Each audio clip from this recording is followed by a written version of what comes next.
Shalom jemaat yang terkasih, senang sekali berjumpa dengan Bapak Ibu Saudara sekalian.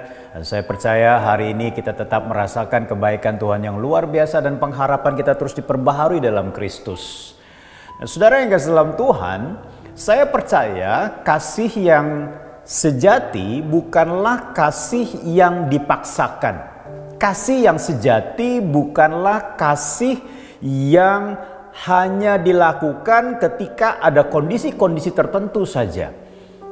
Karena apa? Karena pada dasarnya kasih yang sejati itu seharusnya keluar dari hati kita sehingga orang lain boleh merasakan buah dari kasih tersebut. Kasih kepada Tuhan juga keluar dari hati kita sehingga muncul yang namanya penyembahan yang sejati, pujian yang sejati, bahkan ketaatan yang sejati. Saudara, hari ini kita berbicara tentang kasih kembali, yaitu kasih yang timbul dari hati.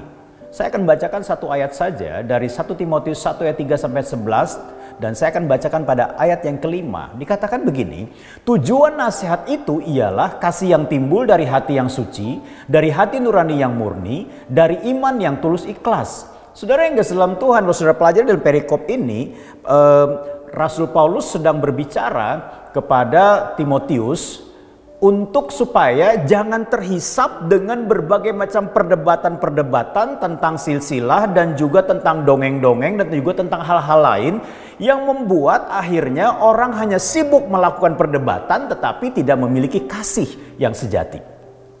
Nah, di sini dikatakan bahwa dorongan mengasihi Tuhan selayaknya timbul dari hati orang percaya, bukan dari dorongan karena takut dihukum. Begitu saudara ya kan?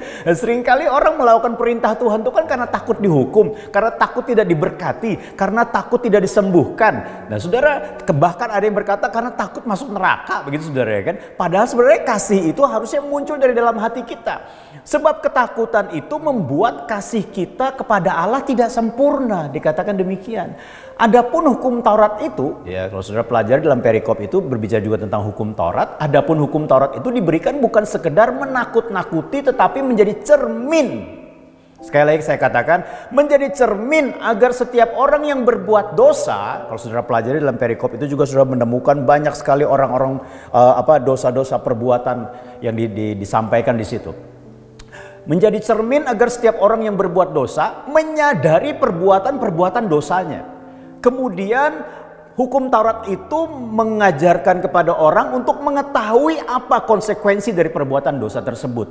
Dan lalu bagaimana cara menyelesaikannya. Dan hukum Taurat juga menggiring orang bahwa tidak ada satu manusia pun dapat menyelesaikan dosanya dengan usahanya sendiri. Nah, saudara yang kasih dalam Tuhan, hukum Taurat berperan sebagai pembimbing setiap orang. Pada akhirnya apa saudara? Bertemu dan menerima Yesus dan kasih karunia-Nya. Dampaknya apa ketika orang bertemu dan menerima kasih karunia Kristus?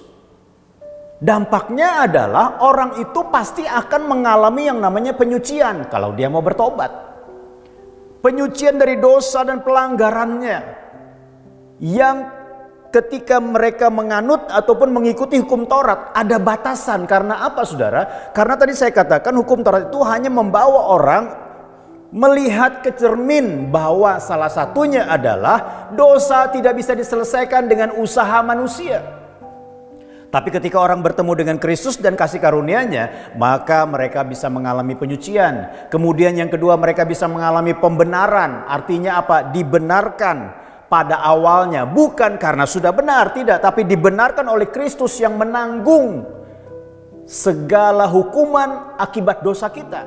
Dan yang berikutnya adalah ketika orang bertemu dengan Kristus dan kasih karunia Allah, orang itu masuk dalam persekutuan. Makanya Rasul Paulus menasihatkan kepada jemaat di Efesus untuk mengasihi dengan apa saudara? Yang pertama, mengasihi dengan hati yang suci. Hati yang suci itu artinya adalah hati yang telah disucikan dari dosa dan pelanggaran, yang mau menyembah hanya kepada Allah di dalam Yesus Kristus.